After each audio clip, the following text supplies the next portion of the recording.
오늘은 주님을 영접하는 우리의 마음이라고 하는 제목으로 함께 은혜를 나누고자 합니다. 오늘 본문은 그리스도께서 성령으로 잉태되어 출생하시기까지의 한 단락 가운데서 서두에 속하는 말씀입니다. 이 말씀은 그리스도께서 성령으로 말미암아서 처녀 마리아의 몸에서 잉태된 사건을 기록하고 있습니다. 오늘 본문 말씀에 예수 그리스도의 나심은 이러하니라 그의 어머니 마리아가 요셉과 약혼하고 동거하기 전에 성령으로 잉태된 것이 나타났으니 그의 남편 요셉은 의로운 사람이라 그를 드러내지 아니하고 가만히 끊고자 하여라고 기록하고 있습니다. 여기서 요셉이 의로운 사람이라고 하는 말씀은 그가 율법을 잘 준수하는 사람이었음을 의미하는 것입니다. 그러나 율법대로라면은 약혼하고 결혼하지 않고 그 아이를 잉태한 여자는 정절 없는 여자로 여겨져서 이 당시 율법대로라면은 돌로 쳐 죽여야만 하는 것이었습니다. 그리고 이것은 이혼할 수 있는 충분한 사유가 되었습니다. 자신과 정혼한 사이지만 아직도 한 번도 동침한 적이 없는 아내 마리아가 임신을 하였다는 것을 요셉이 알았을 때에 그는 심하게 고민을 하였습니다. 그는 마리아에 대한 원망이나 미움보다도 자신이 남편으로서의 이 문제를 어떻게 앞으로 처리해야 과연 옳은 것인가 하는 것에 대해서 그는 많이 고민했던 흔적을 발견할 수 있습니다. 그 결과 그는 모세의 율법대로는 하지 않기로 모세의 율법대로 하지 않고 모세의 율법대로 한다면 돌에 맞아 죽게 됨으로 인해서 그녀의 생명을 살리는 유일한 그 법인 파혼을 결정하기에 이르렀던 것입니다. 아무에게도 이 사실을 알리지 않고 가만히 파혼을 하여서 결혼을 없던 것으로 결혼을 무효화시키면 마리아는 남편의 법에서 자유한 여인이 되기 때문에 임신을 해서 아이를 낳아도 간음죄가 성립이 되지 않습니다. 그래서 그녀의 죽음만은 면할 수 있었기 때문에 요셉은 율법도 어기지 아니하고 사람의 생명도 살리는 방법으로서 결혼을 없던 것으로 파혼하는 것을 결정을 내렸던 것입니다. 그래서 요셉은 자기의 입장만을 고수하거나 자신의 권리만을 앞세우지 않고 마리아의 생명을 살리기 위한 결정을 내렸습니다. 이와 같은 요셉의 행동은 진정한 의로움이라는 것이 어떤 것인지를 우리에게 깨닫게 해줍니다. 그것은 법과 규칙을 잘 지키는 것을 넘어서서 이타적인 마음을 가지는 것이요, 다른 사람의 입장을 먼저 헤아리고 이해하려고 하는 것이고 그 본질적인 마음은 바로 사랑임을 알 수 있습니다. 그러나 하나님께서는 요셉의 이 같은 결정을 저지하십니다. 왜냐하면 요셉의 가정에서 메시아가 탄생해서 자라나는 것이 하나님의 정하신 섭리였기 때문입니다. 그러기 위해서는 요셉이 그 결혼을 절대로 파기해서는 안 되는 것이었습니다. 그래서 하나님께서 인간의 모든 생각과 경험을 초월한 초자연적인 방법으로 요셉의 꿈에 현몽하여서 그에게 어찌된 경위인지 그 하나님의 뜻과 계획을 깨닫게 해주시는 것입니다. 그것이 본문 20절에서 22절까지 나와 있습니다. 이 일을 생각할 때에 즉 마리아가 임신했으니 앞으로 어떻게 해야 될 것인가, 파혼을 해야 되겠다라고 그런 생각을 할 때에 주의 사자가 현몽합니다. 그래서 다윗의 자손 요셉아, 내 아내 마리아 데려오기를 무서워하지 말라. 그에게 잉태된 자는 성령으로 된 것이니라 라고 말씀합니다. 또 아들을 낳으리니 이름을 예수라 하라. 이는 그가 자기 백성을 그들의 죄에서 구원할 자이심이니라. 이 모든 일이 된 것은 주께서 선지자로 하신 말씀을 이루려 하심이니라 라는 말을 해줍니다. 그의 꿈에 나타난 천사는 마리아가 잉태된 것이 성령으로 인해서 되어진 일이며 그것은 하나님의 뜻을 이루기 위한 기적이었음을 말해 주었습니다. 이 점을 천사가 특별히 강조한 것은 요셉이 한 남자로서 그리고 한 인간으로서의 번민을 말끔하게 씻어주기 위함이었던 것입니다. 우리는 여기서 하나님의 크고 섬세한 사랑을 발견하게 됩니다. 온 인류를 구원하시기 위해서 메시아가 이 세상에 오시는 가장 귀하고 영광스러운 일을 성취하기 위해서 지금 한 가정을 택하셨습니다. 요셉이라고 하는 한 사람을 택하셨습니다. 요셉은 이 일에 택함을 받았던 것입니다. 이것만으로도 너무나도 영광스러운 일이 아니겠습니까? 그러나 그 위대한 일을 요셉에게 행하시면서 하나님께서는 너무나도 작은, 아주 작은 일까지도 세심하게 행하시는 것을 볼 수 있습니다. 여기서 큰 일이라면은 온 세상을 죄에서 구원하실 그리스도를 탄생케 하는 일입니다. 또 아주 작은 일이라는 것은 그 일에 사용될 요셉의 마음을 위로하시고 그에게 이 일의 중요성을 깨닫게 하셔서 모든 의심과 번민을 풀어주는 일이었던 것입니다.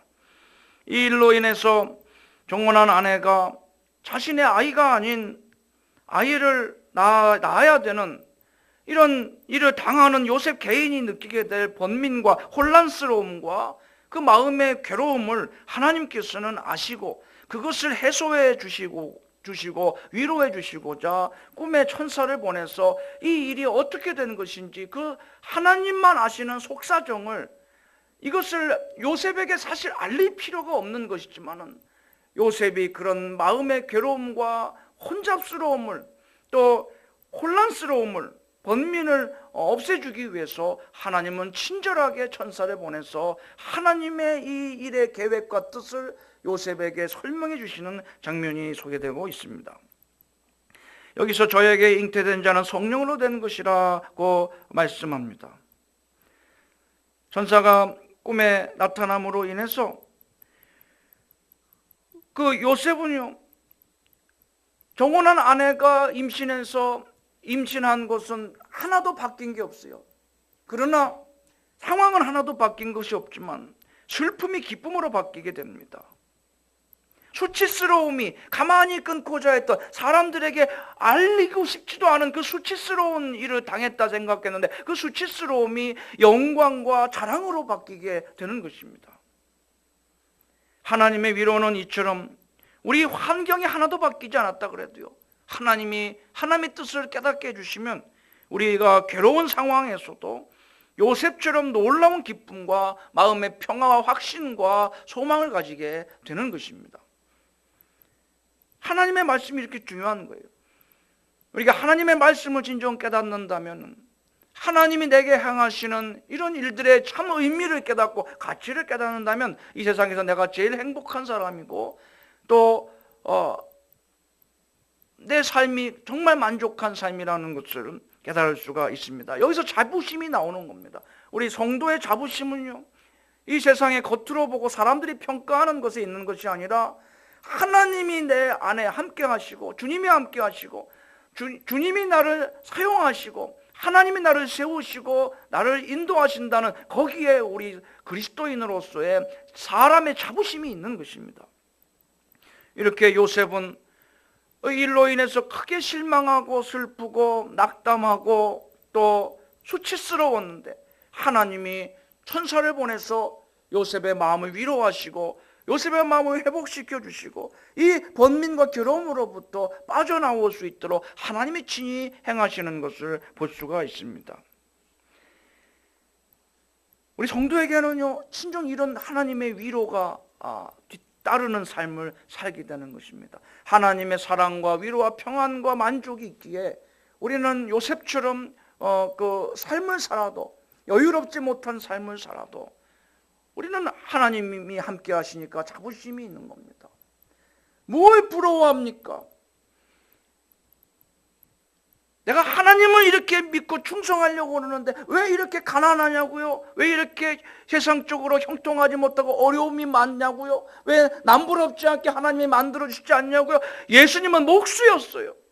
목수의 가정에 오셨습니다. 하나님이 제일 사랑하시는 예수님, 이 세상을 위해서 하나님이 제일 큰 일에 사용하실 예수님을 왕이나 귀족으로 탄생케 하지 않으시고요, 목수의 아들로 태어나게 하셨소. 평생을 가난하게 사시고 여우도 굴이 있지만 인자는 머리 둘 곳이 없다. 이렇게 가난하게 사셨습니다. 그럼 예수님이 하나님께 복받은 사람이 아닙니까? 하나님이 사랑하는 사람이 아니에요? 왜 하는 일마다 이렇게 불통하고 어렵고 가난하고 왜 이렇게 운이 나쁩니까? 왜 왕으로 태어나거나 왕족이나 귀족 가문에 하물며 부자 아들로 태어나도 어려움이 없을 텐데 하나님이 왜 그렇게 편한 길을 가게 하시고 왜 그렇게 영광스러운 그렇게 집안에 태어나게 하셔야 되는데 하나님이 왜 그러셨을까요? 그 아들을 하나님의 아들 예수님을 사랑하지 않으셔서 그랬을까요?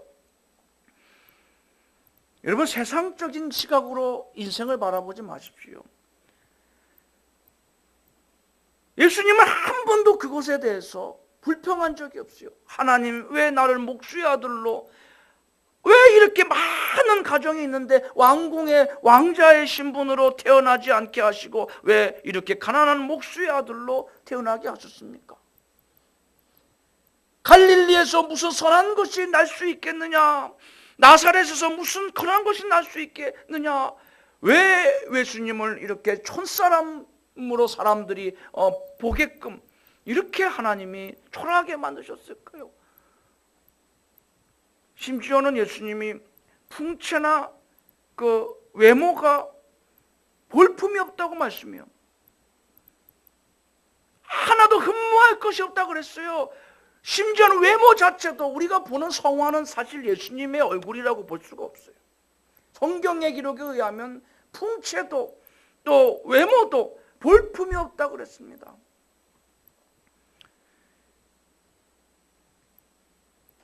여러분, 요셉은요 하나님의 뜻을 알고 자기에게 맡겨진 일을 기쁨으로 감당을 하고 있어요. 마리아도 마찬가지입니다.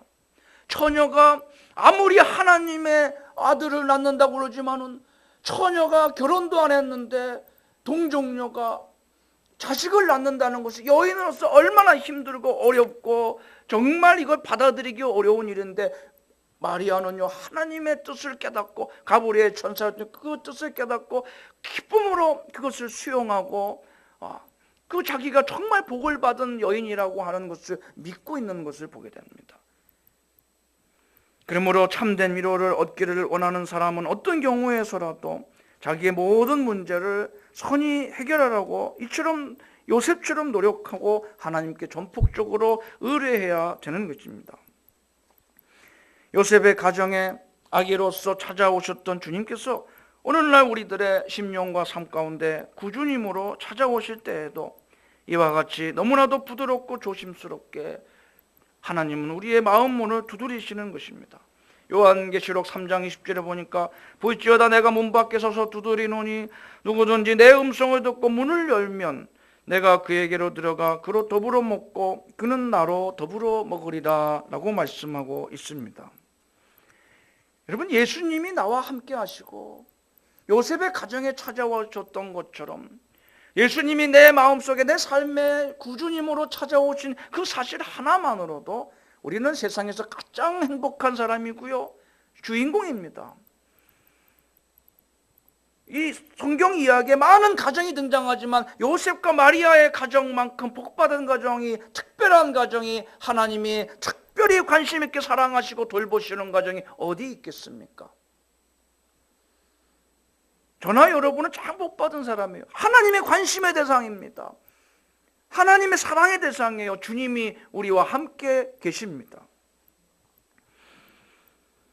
이때 우리가 요셉처럼 하나님의 뜻에 순종하며 주님을 내 마음속에 사랑하는 마음으로 영광스러운 심령으로 영접하여 모셔드리고 동거하면 옛날 요셉의 가정에 복되고 존귀한 인생으로 만들어 주셨듯이 우리들의 인생도 복스럽고 존귀한 인생으로 하나님께서 만들어 주시는 줄로 믿습니다.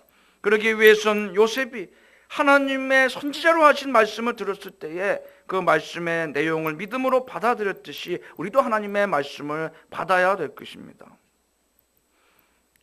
오늘 말씀 23절에서 25절에 보면 처녀가 잉태하여 아들을 낳을 것이요 그 이름을 임마누엘이라 하리라 하셨으니 이를 번역한 적 하나님이 우리와 함께 계시다 함이라 라고 말씀합니다. 이 말씀을 꿈속에서 듣고서요 요셉이 잠에서 깨어서 일어나서 주의 사자의 분부대로 그 아내를 데려왔습니다. 그리고 아들을 낳기까지 동침하지 아니하였습니다.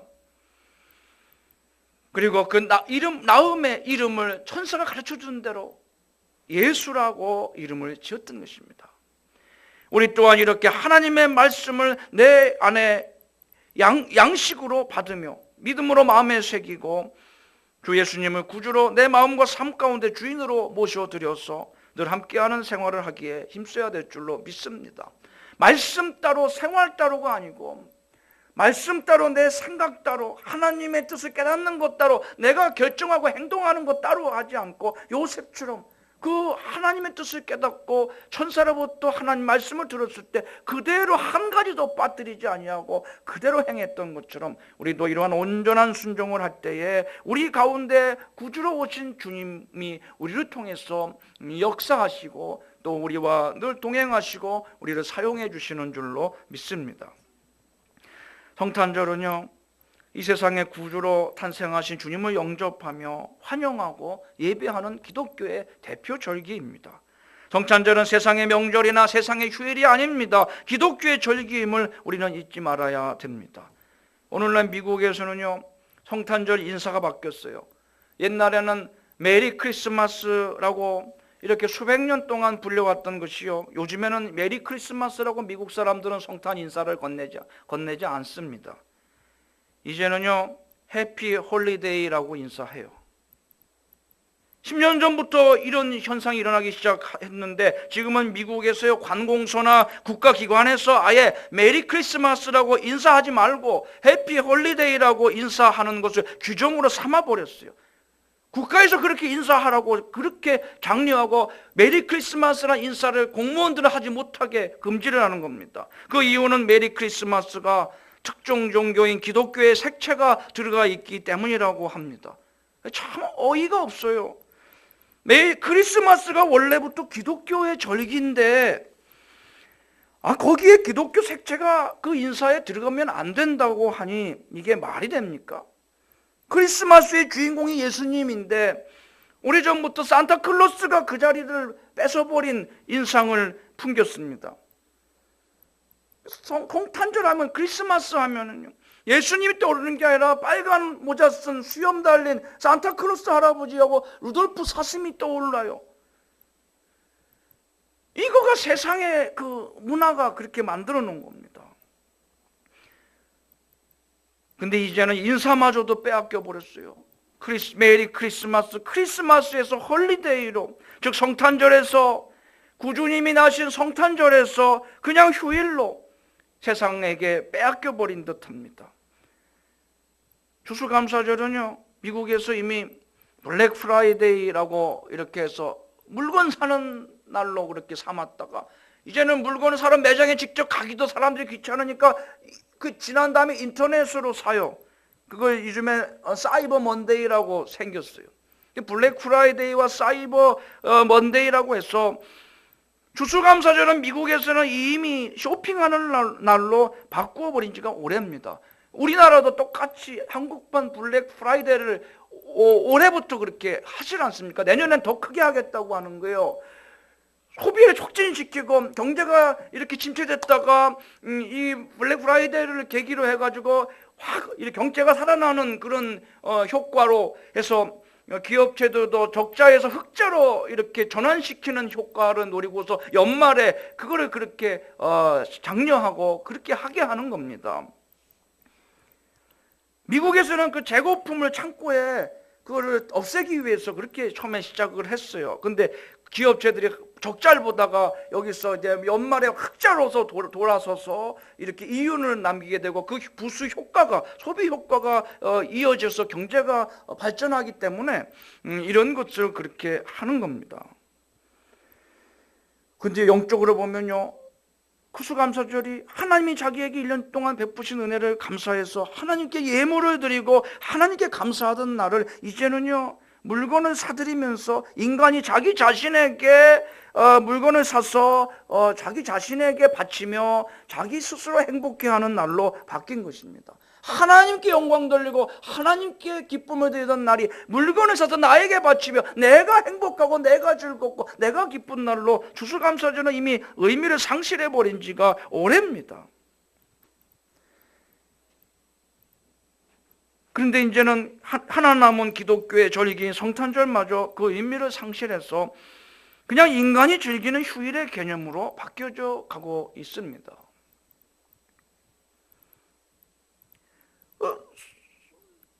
이제는요, 성탄절이 그냥 휴일이 됐어요.